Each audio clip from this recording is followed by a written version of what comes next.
नमस्ते बच्चों, छठी a semi के लिए नांदुरकर टीचर साइंस का पीरियड ले रही है। तो पिछले वीडियो में हमने 13वां पाठ ख़त्म किया था साउंड। आज हम 14वां पाठ शुरू करने जा रहे हैं, light and the formation of shadows. इसका अर्थ है प्रकाश और निर्माण का कार्य, यानी निर्माण, प्रकाश और छाया का निर्माण। Light and the formation of shadows. तो देखो तुम्हारे सामने ये 4 प्रकार के पिक्चर दिखाई दे रहे हैं। सोर्सेस ऑफ लाइट, यानी प्रकाश किससे मिलता है, ये इसका निरीक्षण करना है। तो can you see anything in total darkness. तो ये जो घना अंधकार है, ये हमें इसमें कुछ वस्तुएं दिखाई देती है, ऐसा प्रश्न पूछा है। What helps us to see objects around us. चारों और वस्तुएं हमें किसके द्वारा दिखाई देती है, ऐसा प्रश्न पूछा है। तीसरा देखो, what does the light in each one of the pictures originate from। यानी ये जो संलग्न प्रत्येक चित्र में प्रकाश किससे मिल रहा है, ऐसे पूछा है। तो देखो, the objects of materials which emit light, meaning those which themselves are source of light, are called luminous objects or materials. The intensity of light are determined by the extent to which the objects emit light. For example, the light emitted by an electric torch is more intense than that obtained from a candle। तो देखो, जो वस्तुएं अथवा पदार्थ प्रकाश बाहर निकलते हैं, अर्थात वे स्वयं प्रकाश के स्रोत के उद्गम है। प्रदीप्त वस्तु यानी क्या, ल्यूमिनियस ऑब्जेक्ट्स, इसे बोलते हैं प्रदीप्त वस्तु अथवा पदार्थ।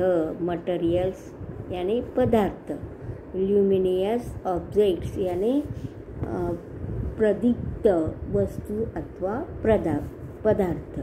मटेरियल्स का अर्थ है पदार्थ, ल्यूमिनियस ऑब्जेक्ट्स यानी प्रदीप्त वस्तु।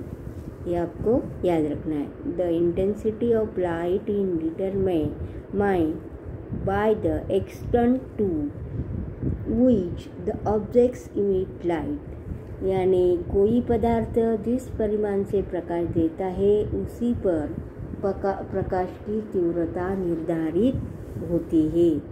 फॉर एग्जाम्पल्स, कौन से एग्जाम्पल्स है? The light emitted by an electric torch यानी battery is more intense than that obtained from a candle। यानी टॉर्च से बाहर निकलने वाला प्रकाश मोमबत्ती से प्राप्त होने वाले प्रकाश की अपेक्षा से अधिक तीव्र होता है। The objects are materials that are not sources of light themselves are called non-luminous objects। non-luminous इसका अर्थ है अप्रदीप्त वस्तु। इसका अर्थ है प्रदीप्त वस्तु, और इसका अर्थ है अप्रदीप्त वस्तु। नॉन ल्यूमिनियस इसका अर्थ है अप्रदीप्त वस्तु।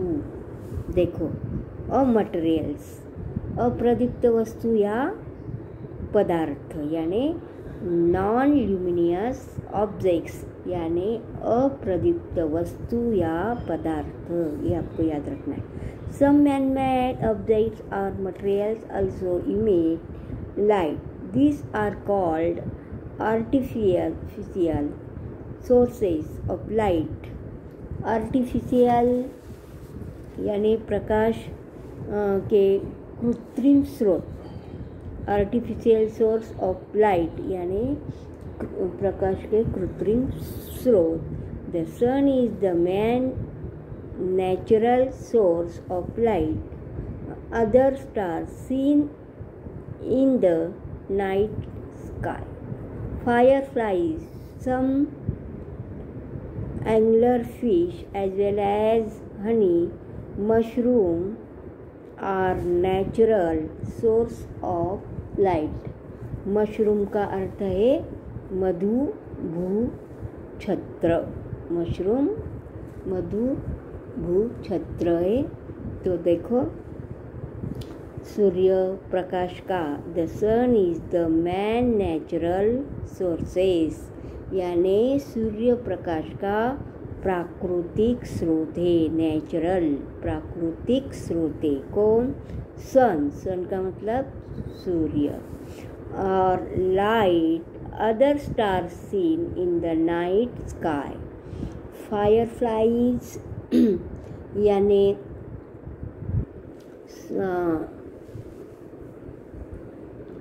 जुगनू, angler fish, firefly. some anglerfish as well as any mushroom are natural sources of light. तो सूर्य प्राकृतिक स्रोत है और रात के समय आकाश में दिखने वाले तारे तथा जुगनू, एंगलर फिश, मधुभूछत्र यानी mushroom are natural sources of light. ये भी प्राकृतिक स्रोत है. ये आपको याद रखना है. द प्रोपगेशन ऑफ लाइट यानी प्रकाश का संचारण. Propagation of light. You many have seen in the afternoon rays of light entering through a slit in a door or a small hole in the roof. As these ray of light from the slit or the hole move towards the floor, the dust particles in their way are seen clearly. Due to these particles, the path of the light becomes visible and we can see that their path is along straight lines. दोपहर के समय खिड़की के दरवाजे की दरार में से अथवा मिट्टी के मकान की छत के सूक्ष्म छिद्र में से आने वाले प्रकाश की किरणों हम देखते हैं. इन किरणों के मार्ग में तुम्हें धूल के कण स्पष्ट दिखाई देते. ये चित्र देखो, ये जो किरण आ रही है दीवार के बाहर से, इनमें से धूल के कण हमें स्पष्ट दिखाई देते हैं. और इन किरणों के मार्ग में तुम्हें धूल के कण भी स्पष्ट हमें दिखाई देते हैं. इन कणों द्वारा ही हमें प्रकाश की मार्ग की जानकारी होती है. इससे स्पष्ट होता है कि प्रकाश का मार्ग सरल है.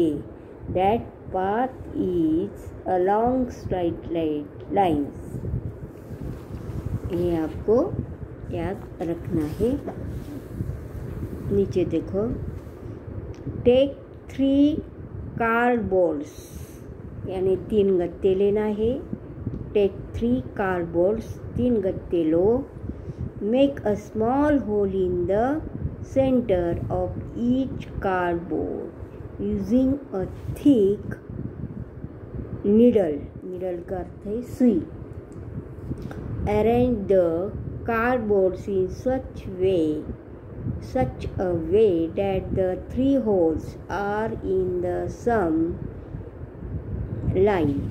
As shown in figure 143 on page 98, stand a burning candle on one side of the cardboards and look at the flame at the candle from the other side.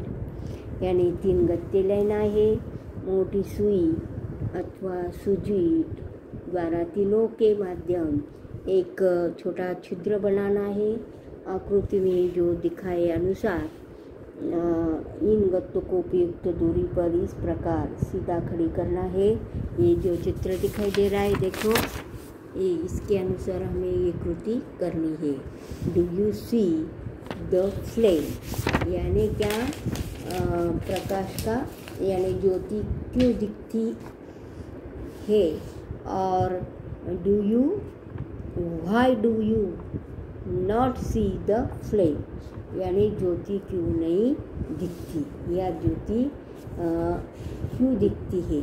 ऐसा हमें ये चित्र इनका निरीक्षण करना है। हाउ लाइट ट्रेवल्स, यानी प्रकाश का गमन। ऐसी प्रकार की कृति हमें देखना है। स्टेप 1, स्टेप 2 कि look at the flame of the candle और look at the why. Now move and one of the cardboards, यानी कोई एक गत्ता थोड़ा हटाओ। ऐसे दोनों प्रकार के चित्र का निरीक्षण हमें करना है। तो आज हम यहाँ रुकते हैं, बाकी का भाग बाद में देखेंगे।